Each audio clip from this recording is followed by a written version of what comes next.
राष्ट्रपिता महात्मा ज्योतिबा फुले आणि महामानव डॉक्टर बाबासाहेब आंबेडकर यांच्या जयंतीनिमित्त समस्त आंबेडकर युवकांच्या वतीनं भव्य नाट्य सादरीकरण आणि भीमगीतांचा कार्यक्रम संपन्न झाला। नाट्य सादरीकरण आणि भीमगीतांच्या कार्यक्रमाचा उपस्थित मान्यवरांकडून कौतुक करण्यात आले। यावेळी धुळे शहर उपविभागीय पोलीस अधिकारी राजकुमार उपासे, धुळे शहर पोलीस स्टेशनचे पोलीस निरीक्षक दीपक पाटील, ज्येष्ठ नेते वाल्मिक दामोदर, शशिकांत वाघ, जितेंद्र शिरसाट, नागसेन बोरसे, मुकेश खरात, देविदास जगताप, प्रभाकर खंदारे, महेंद्र शिरसाट, शंकर खरात, सुरेश लोंढे, गौतम पगारे, बापू बागुल, नयना दामोदर, सरोज कदम, वैशाली पाईकराव, कल्पना खरात यांच्यासह मान्यवर मोठ्या संख्येने उपस्थित होते।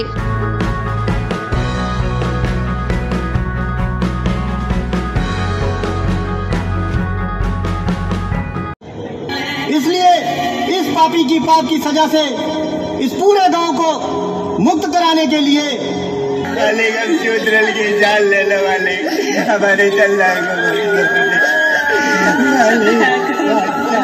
बच्चे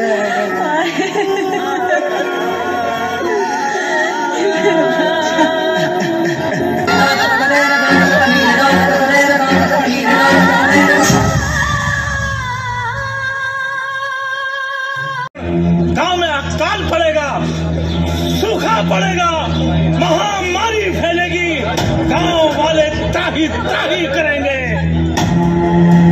इस शूद्र बालक ने शिव जी के महामंत्र को दूषित कर दिया, घनघोर पाप किया। अब इस गांव को कोई नहीं बचा सकता। क्षमा करो प्रभु, क्षमा करो इस गांव को, रक्षा करो प्रभु, रक्षा करो प्रभु। त्राही मां, त्राही मां, त्राही मां, दूर करो दुष्ट पापी बालक को, दूर करो। भाइयों, इस पापी भगवान भोलेनाथ के मंत्रों का उच्चारण अपनी तुच्छ जिह्वा से कर दिया है, जो कि महाराज के अनुसार शास्त्रों में। ब्युरो रिपोर्ट, माझा महाराष्ट्र न्यूज, धुळे।